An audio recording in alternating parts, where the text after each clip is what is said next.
Good morning बच्चों।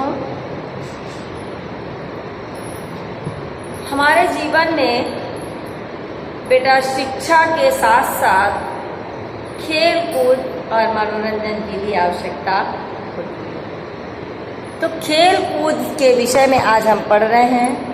हम खेल कूद से संबंधित निबंध लिख रहे हैं जिसका शीर्षक होगा जीवन में खेल कूद की आवश्यकता और स्वरूप।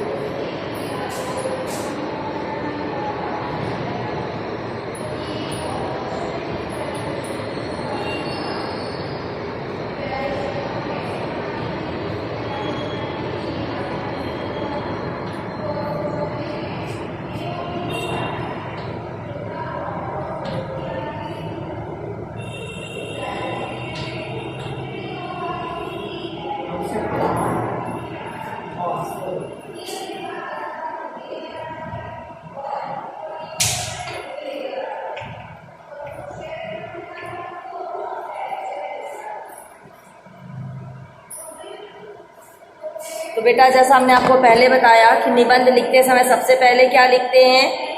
प्रमुख विचार बिंदु या रूपरेखा। प्रमुख विचार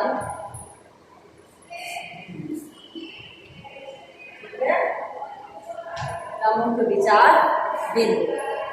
अब इसके अंतर्गत क्या होता है कि जो भी निबंध में हेडिंग आती है वो सारी लिख दी जाती है एक बार में, ताकि हम हेडिंग बार बार भूलें नहीं। प्रस्तावना सबसे पहले हेडिंग है प्रस्तावना।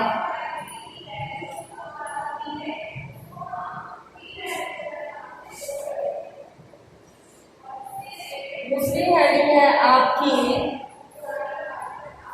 स्वास्थ्य जीवन का आधार।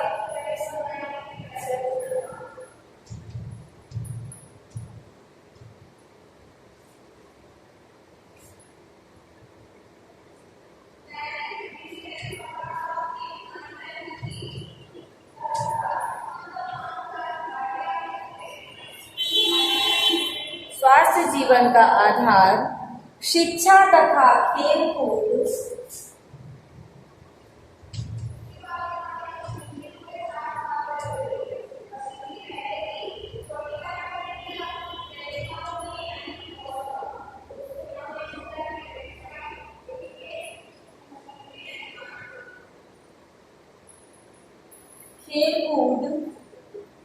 खेल कूद के विविध रूप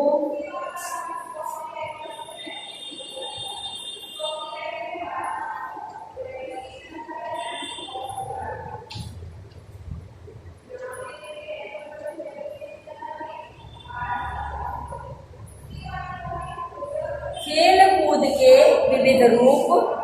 इसके बाद है शिक्षा में खेल कूद का महत्व।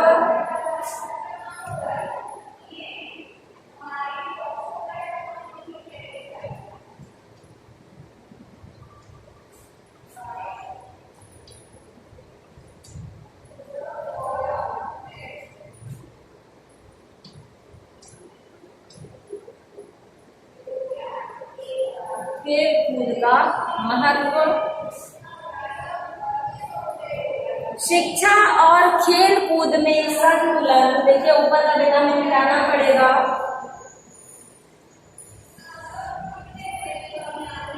ठीक है, 6 नंबर है आपका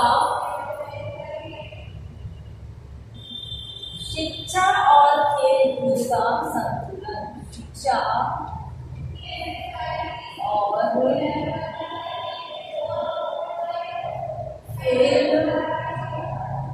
कूद में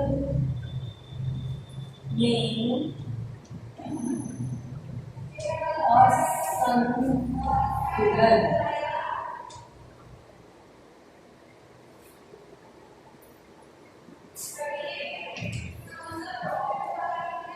इसके बाद लास्ट है आपका उपसंहार।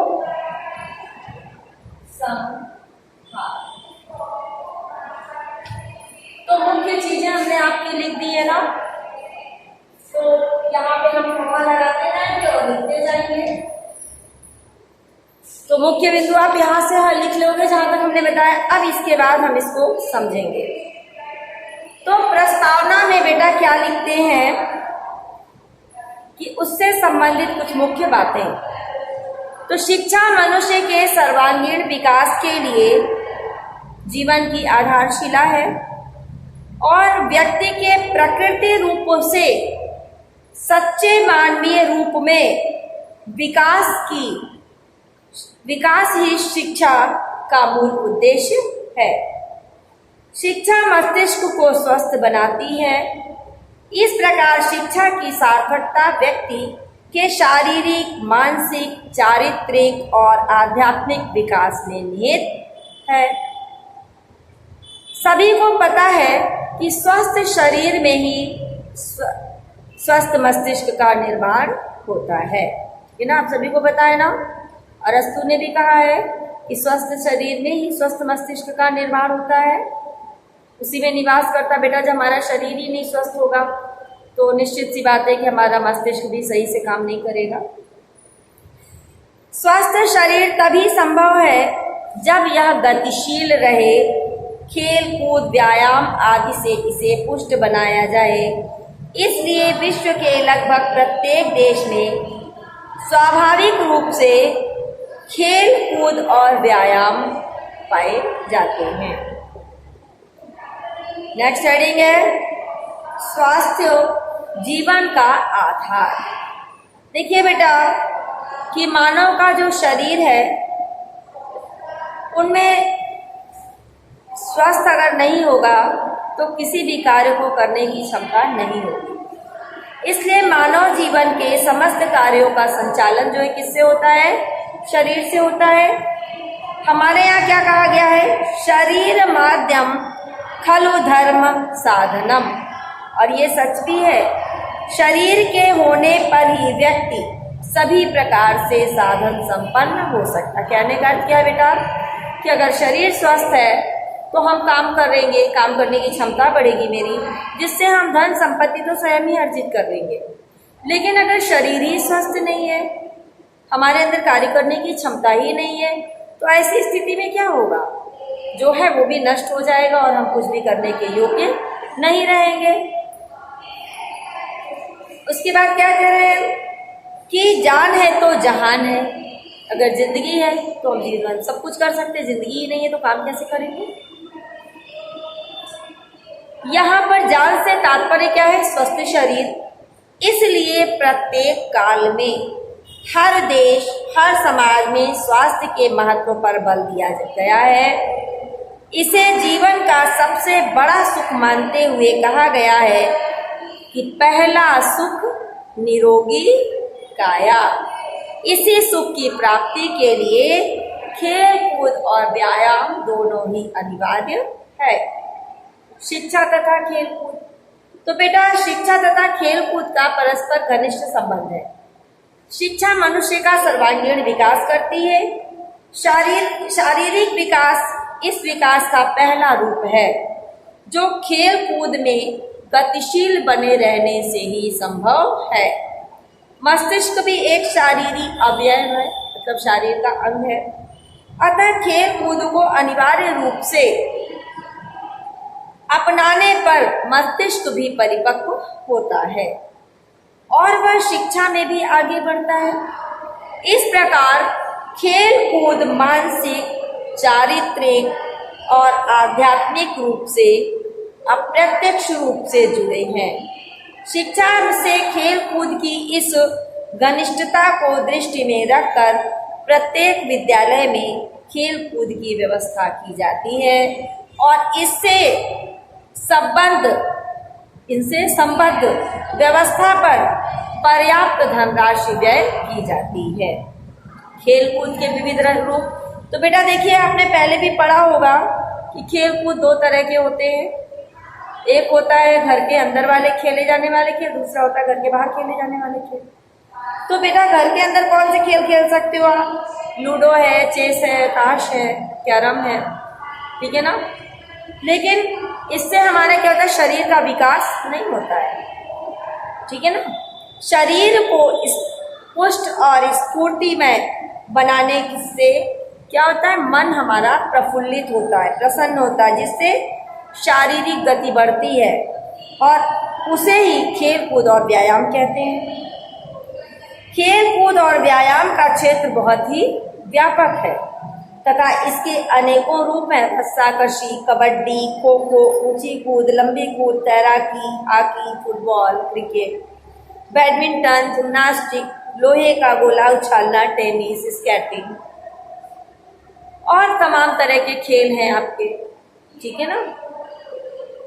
इनसे क्या होता है, शरीर में रक्त संचार जो होता है हमारा तेज हो जाता है।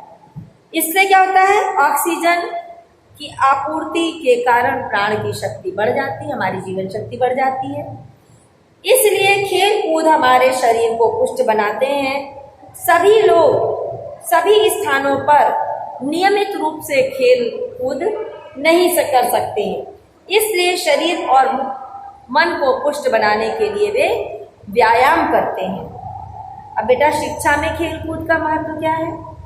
केवल पुस्तकीय ज्ञान प्राप्त करके मानसिक विकास कर लेने मात्र को ही शिक्षा मानना नितांत भ्रम, मतलब केवल भ्रम है। सच्ची शिक्षा मानसिक विकास के साथ साथ शारीरिक, चारित्रिक और आध्यात्मिक विकास में सहायक होती है, जिससे मनुष्य सच्चे अर्थों में मनुष्य बनता है। शिक्षा के क्षेत्र में खेल कूद अत्यंत महत्वपूर्ण भूमिका निभाते हैं। मानसिक विकास की दृष्टि से भी खेल कूद अत्यंत महत्वपूर्ण है। खेल कूद से पुष्ट और फुर्तीमय शरीर ही मन को स्वस्थ बनाता है। अंग्रेजी में भी एक कहावत है बेटा, there is a sound mind in a sound body, अर्थात स्वस्थ शरीर में ही स्वस्थ मस्तिष्क का निवास होता है। बिल्कुल सही है ये बात कि रोगी और दुर्बल शरीर व्यक्ति को क्या करता है, चिड़चिड़ा बना देता है। असहिष्णु और स्मृति क्षीण बनाते, इससे क्या होता है, हमारी जो सहन शक्ति कम हो जाती है और हमारी सहन शक्ति भी क्षीण हो जाती है, जिससे क्या होता है, हम शिक्षा ग्रहण करने के योग्य नहीं रह जाते हैं। खेल कूद हमारे मन को प्रफुल्लित तथा उत्साहित बना देता है। खेलों से नियम पालन का स्वभाव भी विकसित होता है, मन एकाग्र होता है। शिक्षा प्राप्ति में ये तत्व महत्वपूर्ण भूमिका निभाते हैं। परंतु आज के वातावरण में अधिकतर माता पिता अपने बच्चों को केवल अक्षर ज्ञान पर ही विशेष बल दे रहे हैं। परीक्षा में अधिक अंकों सहित उत्तीर्ण होना तथा किसी न किसी प्रकार अच्छी नौकरी प्राप्त करना ही मानव का उद्देश्य रह गया है। खेल कूद चारित्रिक विकास में भी योगदान देते हैं। खेल कूद से सहिष्णुता, धैर्य और साहस का विकास होता है तथा सामूहिक सद्भाव और भाईचारे की भावना पनपती है। इन चारित्रिक गुणों से एक मनुष्य सही अर्थों में शिक्षित और श्रेष्ठ नागरिक बनता है। शिक्षा प्राप्ति के मार्ग में आने वाली कठिनाइयों को भी हम खेल में आने वाले अवरोधी की भांति हंसते हंसते पार कर लेते हैं।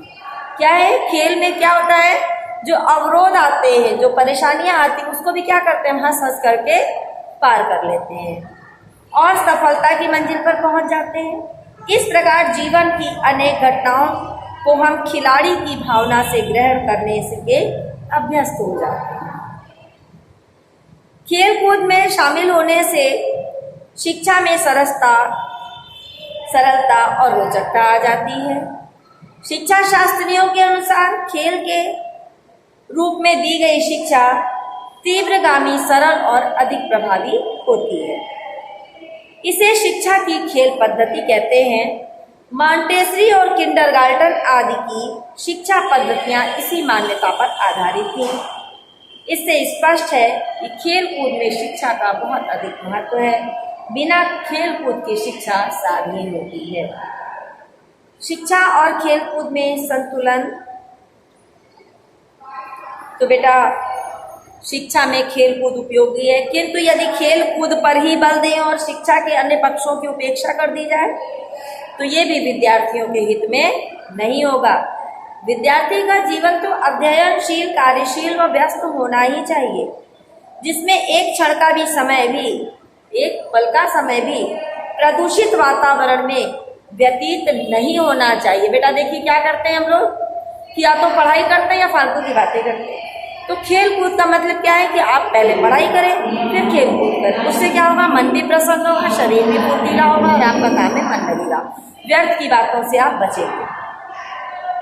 हमें बुद्धिजीवी होने के साथ साथ श्रमजीवी भी होना चाहिए। अर्थात बुद्धिमान तो होना ही चाहिए लेकिन परिश्रम करने वाला भी होना चाहिए। पढ़ते समय केवल पढ़ाई का ध्यान रखें, खेल के कूद के समय एकाग्रचित्त होकर खेलें। यही प्रसन्नता और आनंद का मार्ग है। उपसंहार, अंतिम हेडिंग है आपकी। खेल कूद में क्षमता, उल्लास और स्फूर्ति मिलती है। इससे जीवन रसमय बन जाता है। जीवन रस से विहीन शिक्षा निरर्थक है।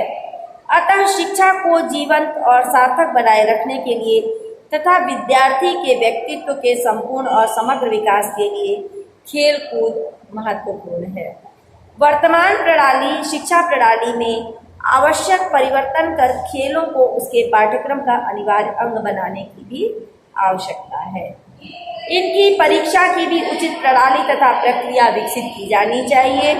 बस्तियों के शोर शराबे और घुटन भरे माहौल से शिक्षालयों को दूर साफ सुथरे शांत वातावरण पर में ले जाना चाहिए।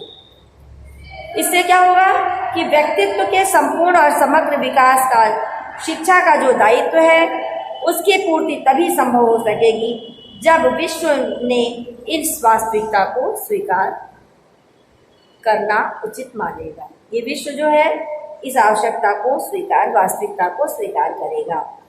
प्रत्येक देश में खेल कूद शिक्षा का अनिवार्य अंग बन गए हैं। हमारे देश में इस दिशा में कार्य अभी बहुत कम हुआ है।